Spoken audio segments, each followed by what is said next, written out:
Hello friends, আসসালামু আলাইকুম। কেমন আছেন সবাই? আশা করি ভালো আছেন। আলহামদুলিল্লাহ আমিও ভালো আছি। তো গরমে সবারই একদম অস্থির অবস্থা, কারো কিছুই করতে ইচ্ছে করে না, এটা হয় স্বাভাবিক। তো সবাই বেশি বেশি পানি খাবেন। আজকে আমি আপনাদের জন্য একটি হেয়ার প্যাক তৈরি করেছি, একদমই আমার নিজের অভিজ্ঞতায় বানানো।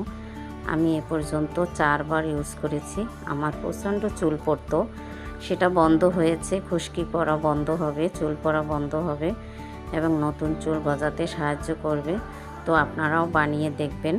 তো আজকে শুক্রবার, তাই মনে হলো এই প্যাকটি বানাই। তো বানাতে শুরু করলাম।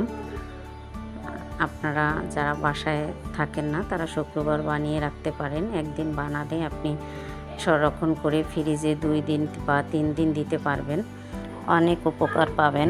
তো দেখুন, এখানে তিসি, পেঁয়াজ, আলু, ছোলা বুট, মেহেদি পাতা, মসুর ডাল, মেথি, চা পাতা, কালো জিরা এবং অ্যালোভেরা জেল।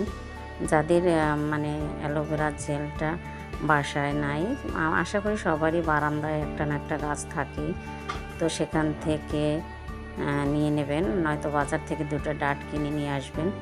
আমার এখানে 2টো জিনিস বাদ পড়েছে, যদিও পূর্ব পরিকল্পনা ছিল না, এজন্য সেটা হলো নিম পাতা। আর আপনি ভিটামিন ই কাপ দিতে পারেন 4টি, 200 mg। সেটা আমাদের চুলের জন্য, স্কিনের জন্য এবং আমাদের শরীরের জন্য খুবই উপকারী। ভিটামিন ই কাপ নিয়ে আমি পরে কথা বলবো, এটার অনেক উপকারিতা আছে। তো এভাবে করে আমি সবগুলো পাটায় মিহি করে নেব। যাদের ব্লেন্ড করতে ভালো লাগে তারা ব্লেন্ড করে নেবেন। আমার পাটায় মিহিটাই ভালো লাগে, এজন্য আমি পাটায় মিহি করে নেব।